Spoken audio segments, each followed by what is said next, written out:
my son to be protected, and I also wanted him to be a protector, which is why I called him Michael. Tonight, he sent me an email with a picture of a tattoo that he has on his arm. And it has Archangel Michael with a shield and a sword, or a spear thing, and he's standing on top of the devil. And the devil's all splayed out like, this is not going to be a good day. And I love it. It was just like, it was a very strong statement of his what's in his heart. You know, it's like, I want to be the right hand of God. I'm going to be a protector. And what's evil is going to be stopped. And that's, so to me, that's why I don't really have a problem with tattoos in that aspect. I do have a problem with the icky stuff. So. Go back on that's still, like I said, no histories of the person here and histories of other people. But we touched a little bit on it, alcohol. Mm-hmm. The alcohol is, for those that not, when they start out, if they can want to continue doing it, where they know that if it's going to kill them, so what? There's people that way, but then there are people that don't want to change. I do applaud people that do that. But to me, alcohol and drugs is not, to me, is in excess, is not going to the not helping the temple, your body. It's not honoring God. Even granted, in the Bible it does have, it's talking about the wine and stuff like that, and having that, but it's not never too in excess when they do have it. But I'm not saying not to drink it or not to, on the alcohol, but it's when it's done to the excess and not really wanting and caring about what it's doing to your body. That to me is not honoring God. That is true. That is true. Drinking to an excess is wrong. There is a small verse that says a little bit of wine at dinner time is good for the digestive system. And I asked the doctor about that one time. And she says if you're going to have wine, have red wine. And you have, I don't know, maybe quarter cup's worth or something like that. Just a little bit. And the reason why is it helps the blood circulation and stuff like that. Of course, there are some people who don't want to touch wine. Knock yourself out. Don't touch it. But there's God made everything for a purpose. And when you go in excess or don't use it the way it's supposed to be used, you abuse it. It's not honoring God. And I don't care what the subject is. It's just like the medication. Everybody in this house is taking medication for one thing or another. Yes. His dad just came home with a bottle that big. What? I'm not taking any meds right now. Oh, you're off of yours, yes, right? Yeah. Yeah. So, anyway, it's just one of those where we all have medications that we got to take, but we don't have to overdo it. Yeah, we had to do it. I know Dave, when he was injured, he was supposed to take some painkillers, and it was more torture psychologically to take the painkillers than it was to deal with the pain, because it was like, I just don't want anything to do with those pills, just get them away from me. And to the point where he actually literally got very physically sick. So it's just one of those, you just got to be careful on how you use things. And if it is wrong to you, therefore it is wrong. And it doesn't mean that, to me it wouldn't bother me to take that particular kind of medication.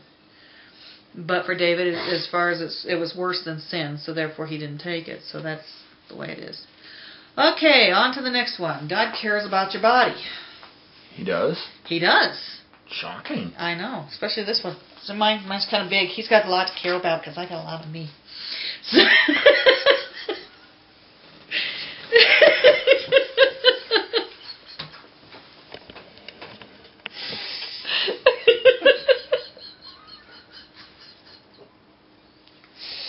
No comment. Y'all a bunch of goofballs. Okay, now that we totally embarrassed ourselves. Okay. He cares about our physical health more than we do. Our physical bodies matter to him.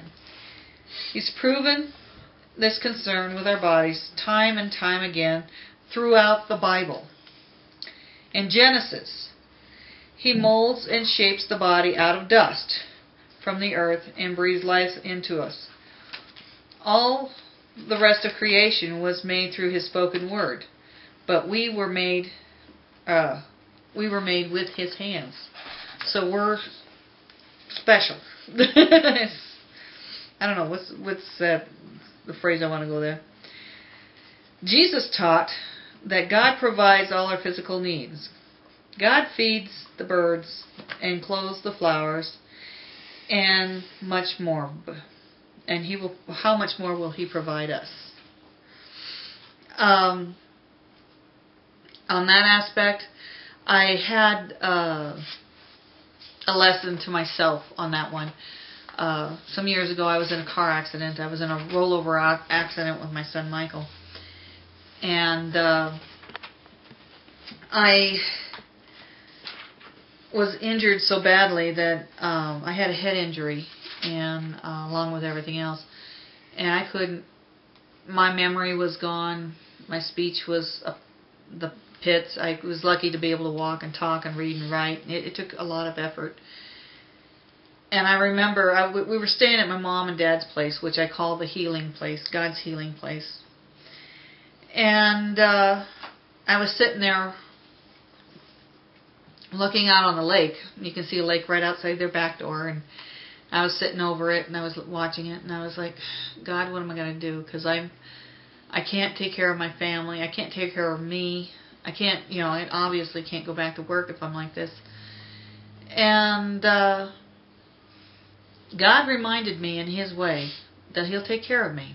He had what my dad calls a rock rat. It was a muskrat that came along, and it started eating the dandelions right in front of me.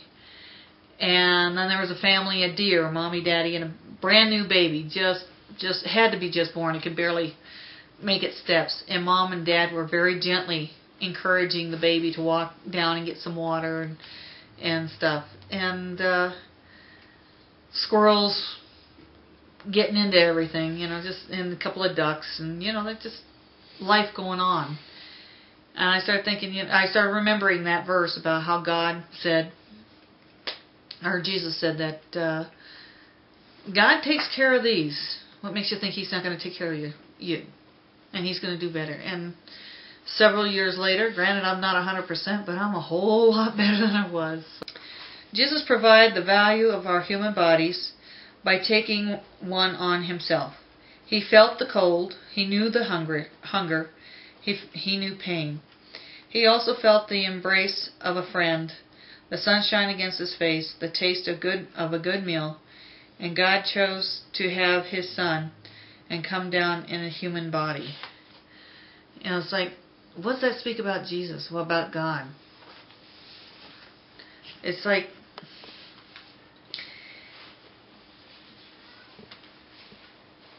like a lot of times, when people around me, they sit there and say, well, you don't know how I feel. Well, what they don't know is I do know how they feel. You don't know what it's like to try to raise a baby by yourself. Yeah, yes, I do. Because I was a single mom until my son was 7 years old. I met my husband when he was 4 years old, and we started working together to take care of the kids, his kids and my kids. And when Michael was 7, we were married. So it was, and that's the only dad that Michael's ever known, because I ran away from his father. Because you don't know what it's like to get beat up. Yes, I do. Who do you think I ran away from? So it's God doesn't try to be a show off. He's just like, how are you going to know how a person feels unless you've been there and done that?